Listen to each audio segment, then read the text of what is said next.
Types of decomposition यानी decomposition की types, reaction की टाइप्स, पहली, दूसरी और तीसरी, तीन टाइप्स है इसकी। फर्स्ट क्या है? थर्मोलिटिक। थर्मो मीन्स क्या होता है?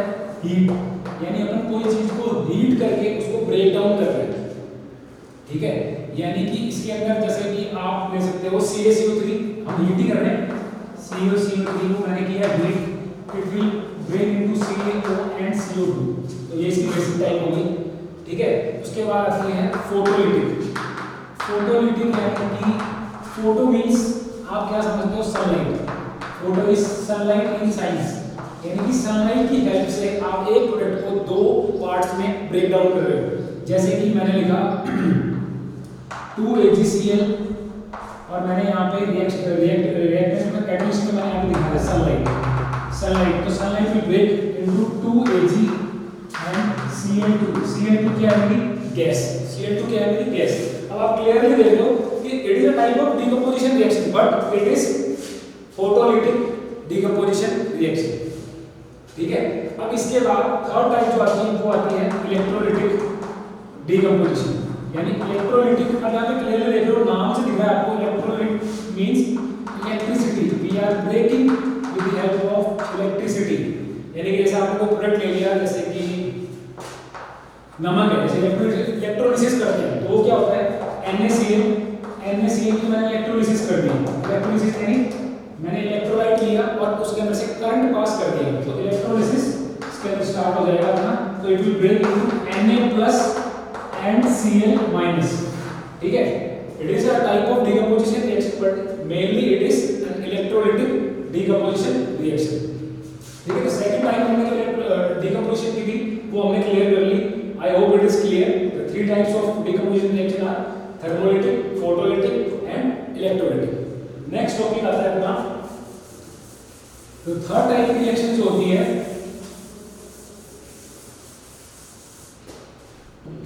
वो होती है डिस्प्लेसमेंट रिएक्शन। डिस्प्लेसमेंट रिएक्शन आप नाम से देख लो, डिस्प्लेसमेंट मींस एक को हटा के दूसरा प्रोडक्ट वहां पे लग जाएगा, दूसरा एलिमेंट वहां पे ऐड हो जाएगा, दैट इज डिस्प्लेसमेंट रिएक्शन। इसकी जो बेसिक जो सैंपल होता है वो किस टाइप का होता है? AB + C, A and BC, यानी यहाँ पे ये भी कर सकते हो, ये भी हो सकता है, और दूसरा यानी कि ये यहाँ से AC + B भी हो सकता है, ठीक है। यानी कि आपने एक प्रोडक्ट, एक दो जुड़े हुए प्रोडक्ट लिए और थर्ड वाले को आपने इसके में मिक्स किया, थर्ड वाला मोर रिएक्टिव होता है तो वो उसको डिस्प्लेस कर देगा और यहाँ पे C आके इसमें जुड़ जाएगा और B को हटा देगा। This is a basic type of displacement reaction. यानी बेसिकली अगर आप देखो कि अगर मैंने लिया यहाँ पे NaCl और मैंने यहाँ पे लिया पोटेशियम, ठीक है, अब ये इसको रिप्लेस कर देगा, ये बन जाएगा KCl और इसको रिप्लेस करके सोडियम को हटा देगा, बेसिक। अब ये इसने K को इसको क्यों हटाया? क्योंकि ये से मोर रिएक्टिव है। वो रिएक्टिविटी सीरीज में आप लोगों को आगे क्लास में बताऊंगा, थर्ड चैप्टर के अंदर बेसिकली क्या रिएक्टिविटी सीरीज होती है।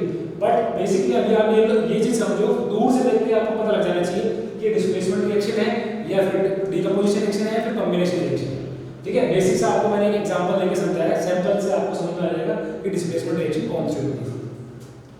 फोर्थ आता है इसका डबल डिस्प्लेसमेंट रिएक्शन, यानी कि डिस्प्लेसमेंट तो हो रहा है इसके अंदर, बट डिस्प्लेसमेंट दो बार हो रहा है।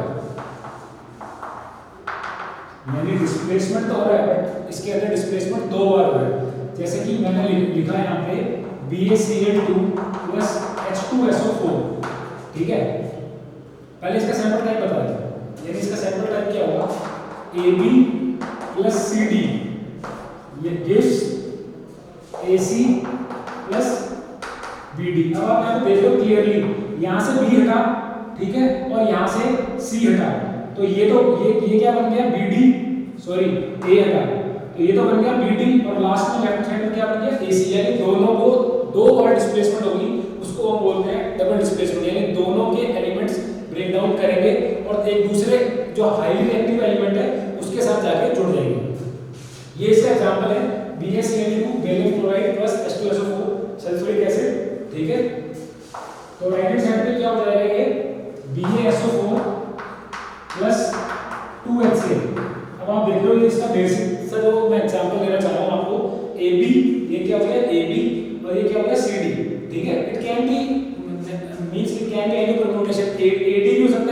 BC भी हो सकता है, बट आप देखोगे कि जो फर्स्ट लेफ्ट साइड पे जो अपना रिएक्टेंट है और दूसरा वाला जो रिएक्टेंट है वो दोनों कंप्लीटली ब्रेक डाउन हो जाएंगे और जो मोर रिएक्टिव जो एलिमेंट होगा उससे आके अटैच हो जाएगा। आप यहाँ पे क्लियरली देख रहे हो कि यहाँ पे Ba के साथ क्या जुड़ा है, SO4 और Cl2 और H यानी HCl बन गया ये, ठीक है, आपको दिख रहा है यहाँ पे ये दोनों ऐड हुए हैं और यहाँ पर ये दोनों ऐड हुए हैं, ठीक है। तो I hope this is clear. Displacement और डबल डिस्प्लेसमेंट बहुत इंपॉर्टेंट है, ये ज्यादातर केमिस्ट्री के अंदर, साइंस के जो केमिस्ट्री वाला पार्ट है उसके अंदर ये रिएक्शन आती ही आती है, तो आपको दूर से देख के समझ में आ जाना चाहिए कि कौन सा डिस्प्लेसमेंट रिएक्शन है और कौन सी डबल डिस्प्लेसमेंट रिएक्शन है। नेक्स्ट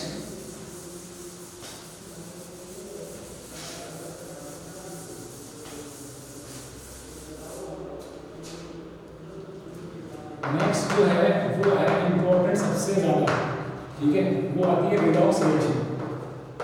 रिडॉक्स रिएक्शन में आप देख रहे हो कि जो ये नाम है रेड प्लस ऑक्स, यानी इसको ब्रेक करो, रेड एंड ऑक्स दोनों को अलग अलग ब्रेक करो। Red means reduction and ox means है ऑक्सीडेशन। अब आप लोगों को सबसे पहले इन दोनों का मीनिंग समझना है कि रिडक्शन क्या होता है और ऑक्सीडेशन क्या होता है, ठीक है। तो इसके अंदर अभी क्या है कि अभी आप लोगों को समझना है कि एक ऐसी रिएक्शन जिसके अंदर दोनों चीजें मतलब दोनों चीजें प्रेजेंट है, यानी कि रिडक्शन भी हो रहा है और ऑक्सीडेशन भी हो रहा है, that is a type of redox reaction. तो ऑक्सीडेशन के अंदर क्या होता है, व्हाट इज ऑक्सीडेशन, यहां पे समझो आप, गेन ऑफ ऑक्सीजन, ठीक है, यानी जहां पर ऑक्सीजन ऐड हो रहा है दैट इज ऑक्सीडेशन, ठीक है। या फिर और रिडक्शन क्या होता है, लॉस ऑफ ऑक्सीजन, ठीक है। और दूसरा क्या होता है, या तो ऑक्सीजन ऐड हो रही हो, ठीक है, ऑक्सीडेशन होगा वो, अगर यहाँ पे ऑक्सीजन जहां पे लूज हो रहा होगा वो क्या हो जाएगा, रिडक्शन। या फिर दूसरा होता है लॉस ऑफ हाइड्रोजन, और यहाँ पे क्या होता है, गेन ऑफ हाइड्रोजन, H2 लिख रहा हूं मैं यहाँ पे, ठीक है। तो दोनों चीजें होती हैं, यानी जहां पर ऑक्सीजन ऐड हो रहा है और जहां पे ऑक्सीजन लॉस हो रहा है, यानी जहां से हट रहा है, जो हट रहा है वो तो हो गया रिडक्शन, जहां पे ऑक्सीजन ऐड हो रहा है वो हो गया ऑक्सीडेशन, ठीक है। अभी मैं इसको बता नहीं रहा हूं, आपको एक एग्जांपल से समझाऊंगा, ठीक है। इन दोनों में से कोई सा भी स्टेप हो सकता है, यानी दो टाइप से आप पहचानोगे कि कहां पर रिडक्शन हो रही है और कहां पर ऑक्सीडेशन हो रही है। जैसे सपोज मैंने एक एग्जांपल लिखा था यहाँ पे, ZnO plus C gives rise to Zn plus CO। अब आप यहाँ पे क्लियरली देख रहे हो, लेफ्ट साइड पे वी आर हैविंग ऑक्सीजन, ठीक है। ऑक्सीजन यहाँ पे जो है वो यहाँ से हटा, ठीक है, यहाँ से हटा, यानी C के ऊपर ऑक्सीजन नहीं था, बट यहाँ पर C के ऊपर ऑक्सीजन लग चुका है, ठीक है, कार्बन मोनोऑक्साइड इसको बोलते हैं, ठीक है। C पे नहीं था बट यहाँ पे राइट साइड पे C पे लग गया, यानी कि there is no oxygen here, but on the right side of the product side we can clearly see oxygen is attached with the carbon. यहाँ पे क्या हो रहा है, यहाँ पे क्या हो रहा है, गेन ऑफ ऑक्सीजन, यहाँ पे देख रहे हो आप, गेन ऑफ ऑक्सीजन, ठीक है। तो ये क्या हो रहा है, ऑक्सीडेशन, इसको क्या बोलेंगे, ऑक्सीडेशन। हाइड्रोजन तो है नहीं, हाइड्रोजन तो है नहीं, ठीक है। अब यहाँ पे अब रिडक्शन कहाँ पर हो रहा है ये भी देखो, ठीक है।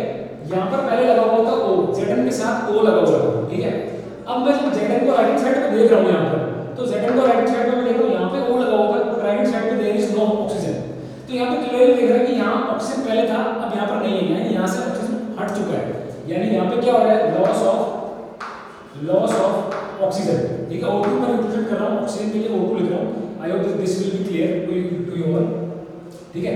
क्लियरली आप देख रहे हो कि पहले यहाँ पे Zn के साथ O जुड़ा हुआ था, राइट हैंड साइड पे प्रोडक्ट साइड पे there is no oxygen, so we can clearly see this is loss of oxygen. तो ये क्या हो गया, रिडक्शन, यानी कि अब ये कौन सी रिएक्शन हो गई, रिडॉक्स रिएक्शन। अब यहाँ पे क्लियरली देख रहे हो ZnO, ये क्या है, डिस्प्लेसमेंट रिएक्शन तो है, दिख रहा है AB प्लस C और उसने रिप्लेस कर दिया A प्लस BC, जो हो रहा है डिस्प्लेसमेंट रिएक्शन हो गया। बट अगर मान लो एडिशनल आपसे पूछ रहा है whether it is redox reaction और नॉट, ज्यादातर सारी रिएक्शंस रिडॉक्स रिएक्शन होती है, या तो ऑक्सीजन लगा होगा या फिर हाइड्रोजन लगा ही लगा होगा, तो ज्यादातर केमिकल रिएक्शन जितनी भी आप देखोगे वो रिडॉक्स रिएक्शन होगी। बट आपको क्या देख रहा है, ऑक्सीजन जहां पे जुड़ रहा है, जहां पे ऐड हो रहा है दैट इज ऑक्सीडेशन, और जहां पे ऑक्सीजन रिमूव हो रहा है, हट रहा है, वो क्या हो गया रिडक्शन। अब एक एग्जांपल मैं देता हूं आपको हाइड्रोजन का।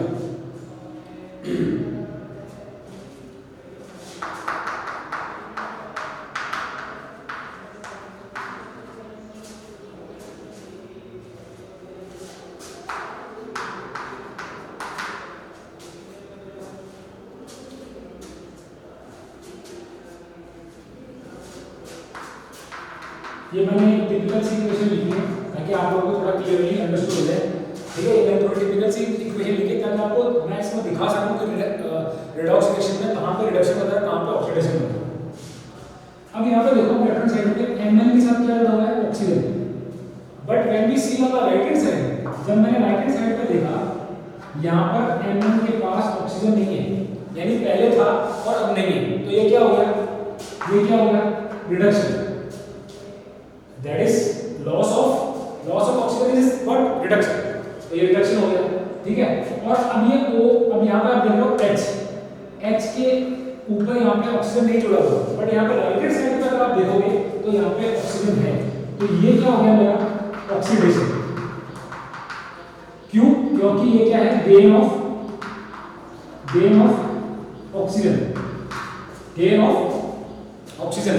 ठीक है। तो ऑक्सीजन वाला तो क्लियरली आपको समझ में आ गया। अब मैं बताता हूँ हाइड्रोजन वाला, इसी के अंदर मैं आपको हाइड्रोजन का भी एक एग्जांपल लेके बताता हूँ कि कहाँ पे ऑक्सीडेशन हो रही है, कहाँ पे रिडक्शन हो रही है।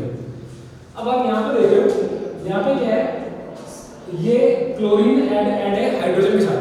अब यहाँ पे देख रहे हो आप, यहाँ पे पहले हाइड्रोजन है यहाँ पे क्लोरीन पे, बट इस वाले को अगर आप देखो, इसको और इसको अगर आप देखो, ठीक है, इस क्लोरीन के पास हाइड्रोजन नहीं है, पहले था और अब नहीं है। ये क्या हुआ, लॉस ऑफ हाइड्रोजन। तो लॉस ऑफ हाइड्रोजन भी क्या होगा ऑक्सीडेशन, यानी हाइड्रोजन पहले था और अब नहीं है, यानी कि उल्टा, ऑक्सीजन का उल्टा। ऑक्सीडेशन का मतलब होता है जहां पे ऑक्सीजन ऐड हो रहा है, और यहाँ पे रिडक्शन का मतलब होता है जहां पे हाइड्रोजन लॉस हो रहा है, जहां पे हाइड्रोजन हट रहा है, ठीक है। I hope this is clear. तो this is a type of redox reaction, this will be clear, this is very important. दो चार और एग्जांपल देखेंगे आगे वीडियोस के अंदर, इसके अंदर आपको बहुत अच्छी तरीके से ये क्लियर हो जाएगा। तो नेक्स्ट हम पढ़ेंगे इंपॉर्टेंट पॉइंट्स ऑफ कोई भी रिएक्शन के कुछ इंपॉर्टेंट पॉइंट्स हैं वो आप लोगों को मैं बता रहा हूँ। जैसे कि सपोज मैंने लिखा A plus B give C। अब यहाँ पे जो ये एरो है ना, इस एरो का कुछ मतलब है। इस एरो का मतलब है कि A और B को अगर मैंने मिलाया और मेरा प्रोडक्ट बन गया C, तो इसका वापस C का वापस मैं B और A नहीं बना सकता। जैसे कि एग्जांपल है अपना, मैंने लिया मिल्क प्लस सपोज मम्मी ने जो अपनी मम्मी रात में जाना लगा रही है वो, और सुबह जो अपने को मिला वो क्या मिला कर्ड। अब इस कर्ड का वापस से आप मिल्क नहीं बना सकते। इस एरो का मतलब है कि एक बार ये रिएक्शन इस तरफ बन चुकी है, you can not reverse that reaction again, ठीक है। तो इस चीज का आपको पता होना चाहिए कि इस एरो का मतलब क्या होता है, ठीक है। तो I hope this is clear. दूसरी चीज इसके अंदर, अगर मैं कोई केमिकल रिएक्शन लिख रहा हूँ, ठीक है, और उसके अंदर अगर मान लो ये एरो ऐसे लगा हुआ है, ये एरो ऐसे लगा हुआ है, यानी ये तो क्या हो गया इरिवर्सिबल रिएक्शन। मतलब ये आप लोगों को थोड़ा बहुत पता होना चाहिए, ये क्या हो गया रिवर्सिबल रिएक्शन। और ये वाला क्या होता है रिवर्सिबल रिएक्शन, यानी रिवर्सिबल यानी कि जिसको मैं रिवर्स कर सकता हूँ। जैसे कि छोटा सा एग्जांपल वही जो मैंने आपको आगे पहले वीडियो में बताया था। यहाँ पे मैंने लिया वाटर टू आइस, ठीक है। आइस जैसे पानी लिया, पानी का मैंने बर्फ जमाया, बर्फ को मैंने बाहर निकाल लिया, फिर वापस से पानी बर्फ पूरे दिन भर चाहे ये चलता रहेगा कंटीन्यूअस प्रोसेस, ठीक है। तो इस सिंबल का मतलब होता है रिवर्सिबल रिएक्शन और इस सिंबल का मतलब होता है इरिवर्सिबल रिएक्शन।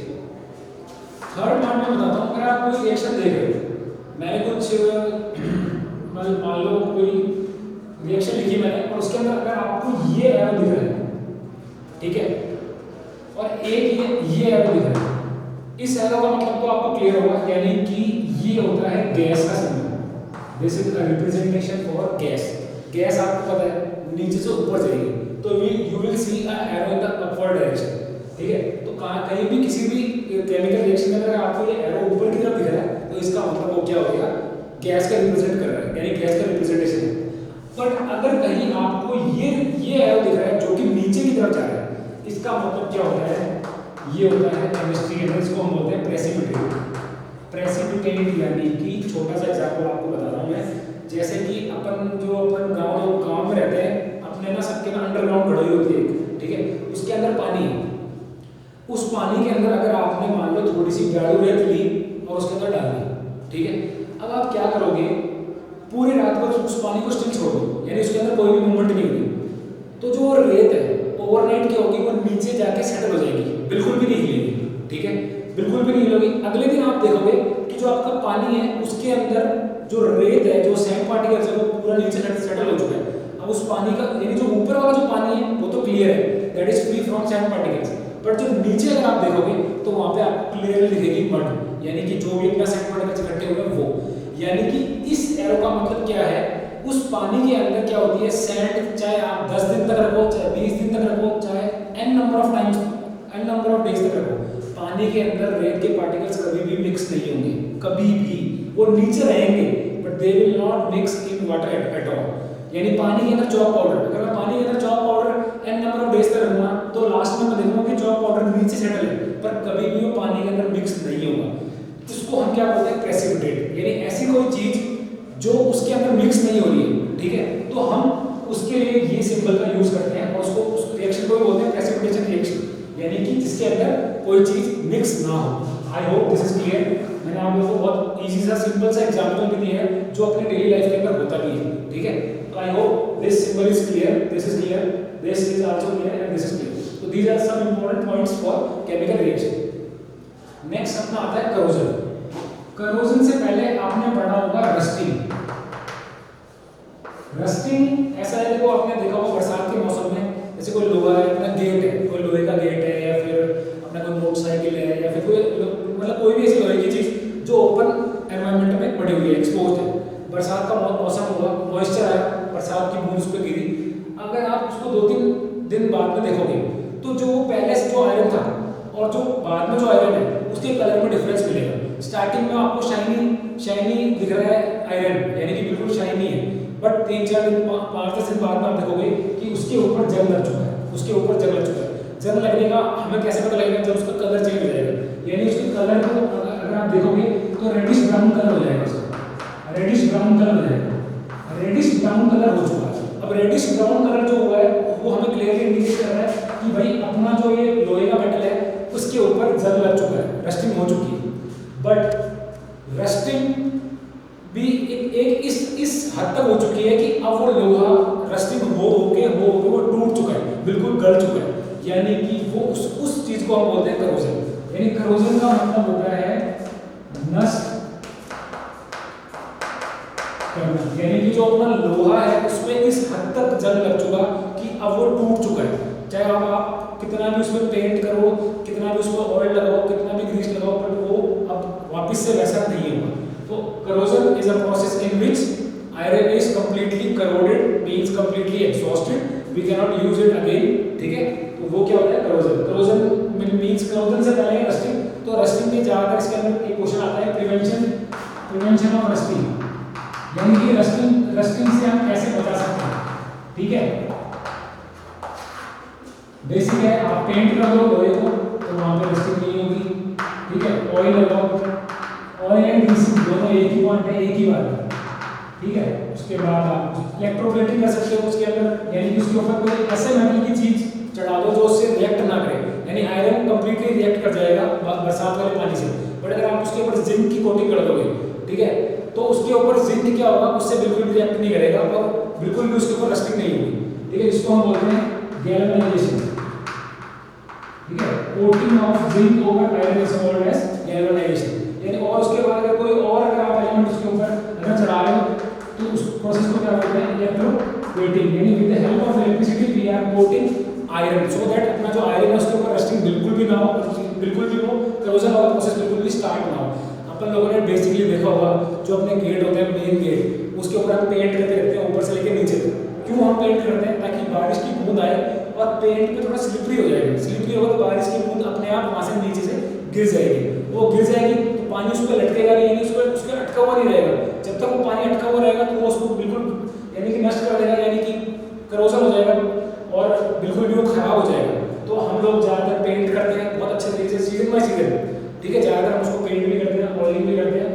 बेसिक जो प्रिवेंशन के मेथड्स हैं ज़्यादातर सीबीएसई में पूछे जाते हैं, तो ये मैंने आप लोगों को प्रिवेंशन ऑफ रस्टिंग के मेथड्स बता दिए हैं। ठीक है, लास्ट टॉपिक जो अपने इस चैप्टर का है वो है रेंसिविटी।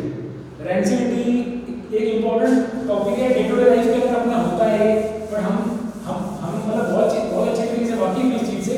ठीक है, कि रेंसिविटी होता क्या है।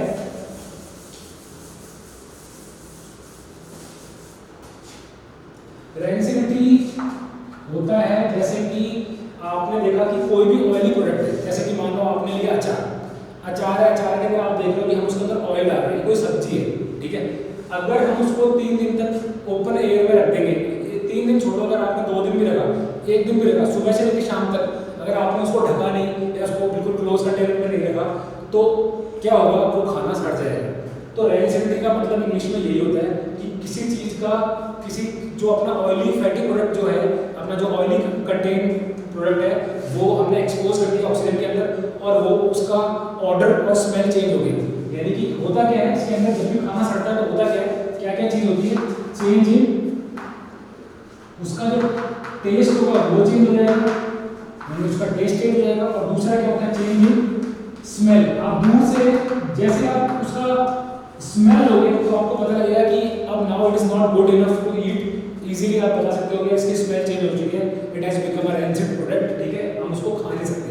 ठीक है, तो ये होता है रेंसिडिटी, यानी कि कंप्लीटली आप देख रहे हो कि जो भी अपना खाने वाला प्रोडक्ट है वो अब अपने खाने लायक नहीं रहा। क्यों? क्योंकि उसके अंदर ऑयल है। ऑयल को जैसे हम एक्सपोज करेंगे ऑक्सीजन से, तो उसके अंदर उसके टेस्ट और उसका ऑर्डर चेंज हो जाएगा। ठीक है, बेसिक ज़्यादातर इसीलिए हम सारी चीज़ों को ना फ्रिज में रखते हैं ताकि वहाँ पर ऑक्सीडेशन ना हो, और फ्रिज में भी रखते हैं तो उसको ढक के रखते हैं, अगर आपने देखा होगा। क्यों?